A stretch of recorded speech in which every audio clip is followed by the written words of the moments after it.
Have you ever been criticized? If so, you may want to watch this episode.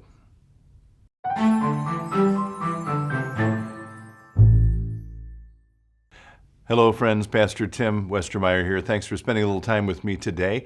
This episode is airing on Labor Day weekend. That is, of course, a weekend when we rest from our labors, but it is a reminder that we are, all of us in different ways, called to particular work in this lifetime. And that's also, actually, it's not just a cultural thing, it's a Christian thing, that idea of vocation, of God calling us to do something with our life that's meaningful and filled with purpose. But it also reminds us that when we are doing work, there is always the opportunity for criticism of that work. I'm sure everyone listening to this right now has been criticized for one thing or another over the years. And so today I want to talk a little bit about how best to deal with that criticism. And I actually want to use as my basis of this a blog post written by a dear friend of mine, Dr. Tod Worner. He's a medical doctor, but he also does a whole lot of writing on social media. He was one of our Faith and Life speakers. We'll link to his Faith and Life talk in this episode. And he wrote a blog post earlier in August, so August 10th of this year, 2021, that's called simply Bring On the Criticism. And I want to lift up just a few points from it. One of the very famous passages that he quotes is actually from Teddy Roosevelt, which begins, "It is not the critic who counts. The credit belongs to the man or the person who is actually in the arena." And you may remember a very famous author named Brene Brown, also with us a number of years ago, whose the title of one of her very well-known books, Daring Greatly, is actually taken from that famous speech by Teddy Roosevelt. And at the end of that speech, Roosevelt goes on to say, the person that matters is the person who spends himself in a worthy cause, who at the best knows in the end the triumph of high achievement, and who at the worst, if he fails, at least fails while daring greatly. Okay? So one thing to be said about criticism is that if it's coming from someone who's not someone also in the arena you're in, but from outside the arena kind of throwing stones, take it with a grain of salt or maybe disregard it. Now, that said, there are times when we need criticism. And again, Dr. Worner points this out. We need to be corrected. Maybe we aren't doing things as well as we could. Maybe we've made a mistake and we're traveling down the wrong path. In those cases, criticism, constructive criticism, is really helpful and really meaningful. And so part of the challenge is discerning, okay, is this criticism that's coming to me coming from a place of love, or is it coming from a place of sort of bitterness or anger? So again, Dr. Worner suggests consider the source and intent of whatever criticism is coming your way. Is your critic earnest? Does the criticism make sense? Is it relevant to you and your plans? Does it offer counsel on how to improve?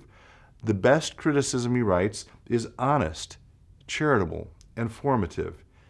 If, on the other hand, criticism lacks truth, love, or relevance, cast it away. It's not worth your time.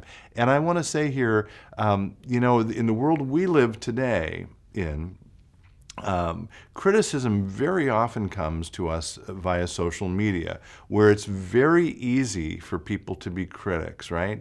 And so pay attention to that as well. And my hunch is that more valuable criticism typically comes to you from people who know you and love you and maybe are giving you that criticism more directly, face to face, or in an email or a letter or a card. Maybe not always, but I'm just saying it strikes me as plausible.